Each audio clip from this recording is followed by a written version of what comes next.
Ada orang tengah malam lempar kepala anjing ke pondok pesantren begitu. Kita minta Bang Spon dah. Ini 3 kepala anjingnya 3 sama ya? jenisnya. Sama jenisnya. Ini orang-orang PKI. Jadi dinginin di pala itu. Iya. Gil, plastiknya buang semua, jangan sampai yang tinggal. Asar-asarnya tuh bahaya. Asrul, Oh itu tuh pohon tinggi tuh. Pohon tinggi. Buka. Banyak lah bisa. Kalau tikus ya apa buat ular. Buka lagi terus.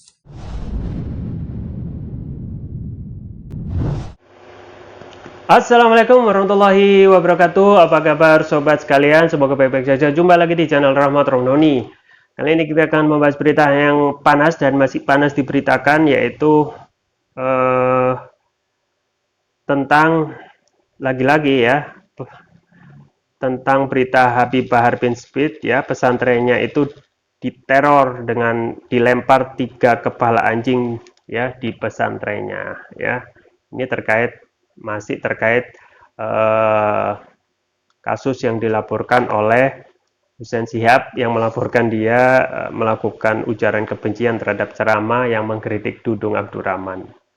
Ini ada berita yang dilansir oleh cnnindonesia.com dengan judul Pesantren Bahar Smith dilempar 3 kepala anjing di Bogor ya. Pondok pesantren Tajul Alawiyin milik penceramah Bahar bin Smith di kawasan Kemang, Kabupaten Bogor, Jawa Barat dilempar 3 potong kepala anjing oleh orang tak dikenal. Ya. Pengacara Bahar Iwan Tuan Kota mengatakan teror itu terjadi sekitar pukul 2.30 WIB dini hari. Ia mengatakan pihak pesantren melihat seseorang tak dikenal melempar bungkusan kardus plastik berisikan kepala anjing dari luar ke area dalam pesantren. Itu dilempar ke dalam pondok oleh seseorang yang nggak tahu kita identitasnya. Ada juga semacam kayu atau kusen yang dilempar, saya nggak tahu maksudnya apa, kata Iwan kepada CNN Indonesia. Iwan berpendapat teror kepala anjing itu pasti memiliki kaitan dengan kasus hukum yang tengah membelit kliennya saat ini. Ia lantas meminta kepada semua pihak untuk menghormati proses hukum yang sedang berjalan ketimbang melakukan aksi teror. Ngapain teror-teror? Kan sudah ada yang laporin. Kita hormati saja. Nggak usah pakai teror segala, kata dia. Terpisah, pengacara Bahar lainnya, Aziz Yanuar, menjelaskan pelemparan kepala anjing itu dilakukan oleh 4 orang tak dikenal menggunakan sepeda motor. Dilempar plastik hitam berisi kepala anjing 3 dan dus bertuliskan jangan dibuka oleh orang tak dikenal menggunakan motor. Ya, setelah melempar mereka melarikan diri, kata Aziz. Sebagai informasi, total ada 2 laporan polisi di wilayah berbeda terkait dugaan pelanggaran pidana yang dilakukan oleh Bahar. Bahar dilaporkan ke Polda Jabar dan ke Polda Metro Jaya.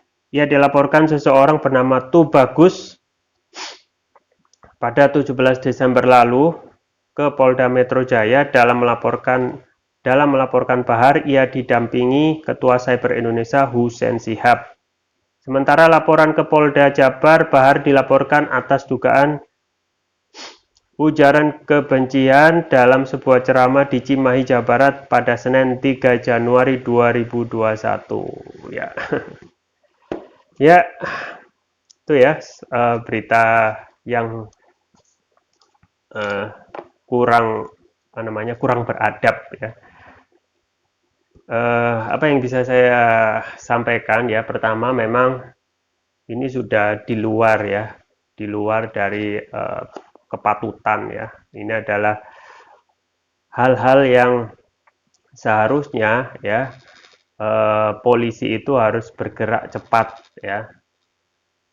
Kita juga sangat menyesalkan ya bahwasanya terhadap laporan Habib Bahar oleh Husain Shihab itu langsung langsung diterima ya. Padahal surat edaran Polri sebelumnya ya terkait ujaran kebencian atau pasal ITE 28 ayat 2 Undang-Undang Nomor 19 Tahun 2016 tentang perubahan Nomor 11 Tahun 2008 ya.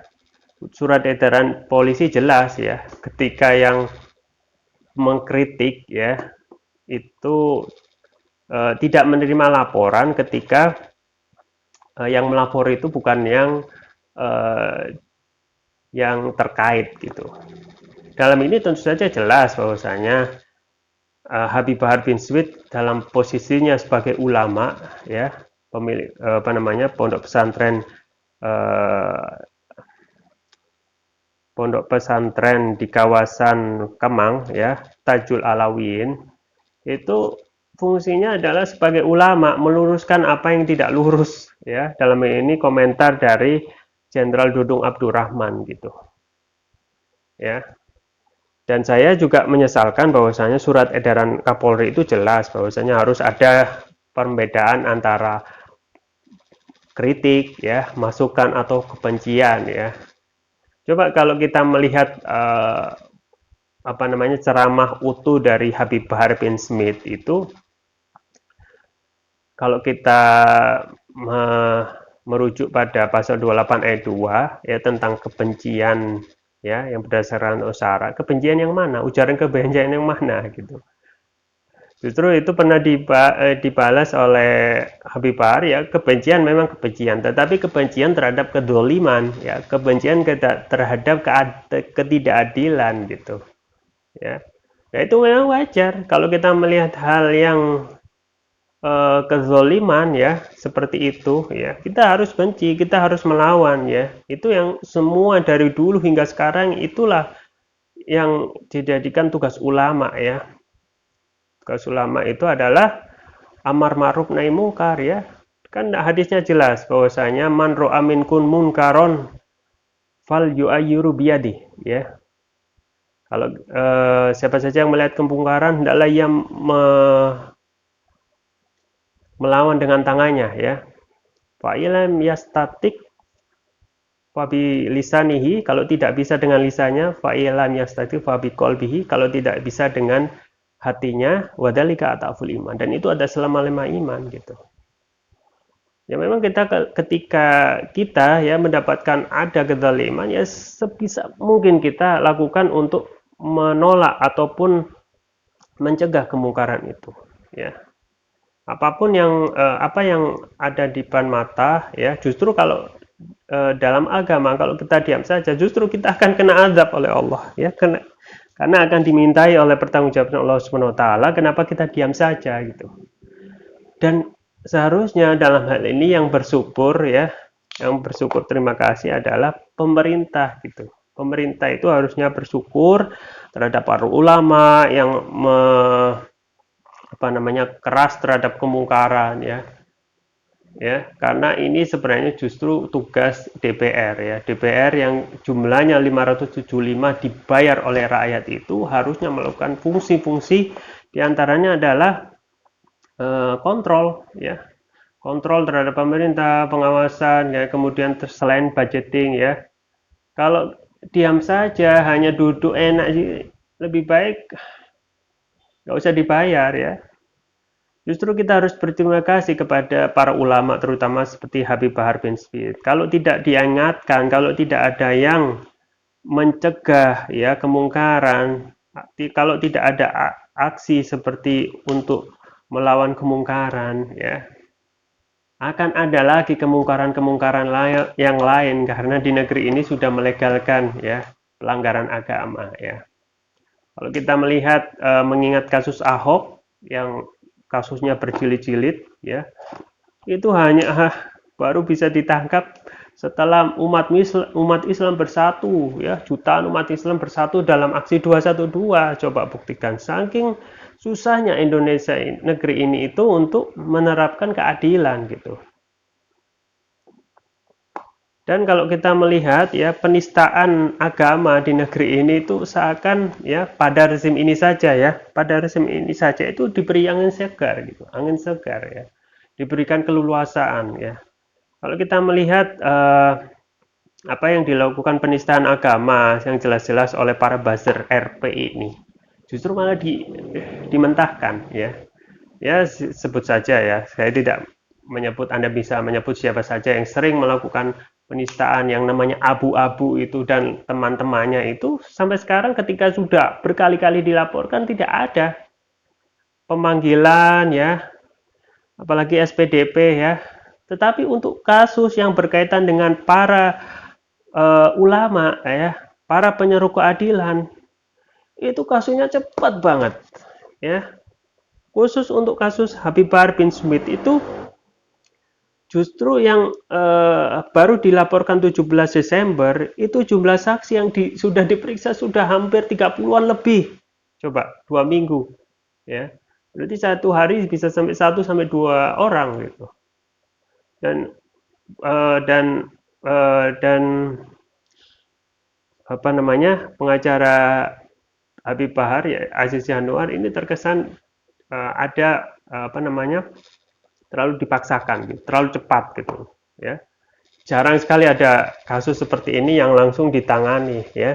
Dan kalau kita melihat esensinya itu apa? Nggak jelas gitu ya untuk kasus ini ya. Kalau kita melihat video sepotong ataupun utuh pun itu tidak ada motif ataupun ceramah yang berisi kebencian ya. Justru itu adalah kritik yang disampaikan oleh Habib Bahar bin Smith ya, untuk meluruskan kesalahan pejabat yang mengatakan ataupun melakukan pelanggaran ya. Justrunya pejabat itu senang ya, pejabat itu senang dilakukan koreksi ya tanpa harus dibayar ya. Kalau kita ke DPR kan harus dibayar ya, untuk melakukan koreksi, untuk melakukan pengawasan ya. Dan terhadap ulama kita tidak perlu bayar, kita harus berterima kasih gitu ya. Tetapi yang terjadi malah apa? Yang terjadi malah kriminalisasi gitu ya. Saya juga bingung ya. Oke, itu yang bisa saya sampaikan. Semoga kedepannya negeri ini menjadi lebih baik lagi. Semoga saya Robert Romani, jangan lupa like, share, dan subscribe. Sampai jumpa lagi. Wassalamualaikum warahmatullahi wabarakatuh.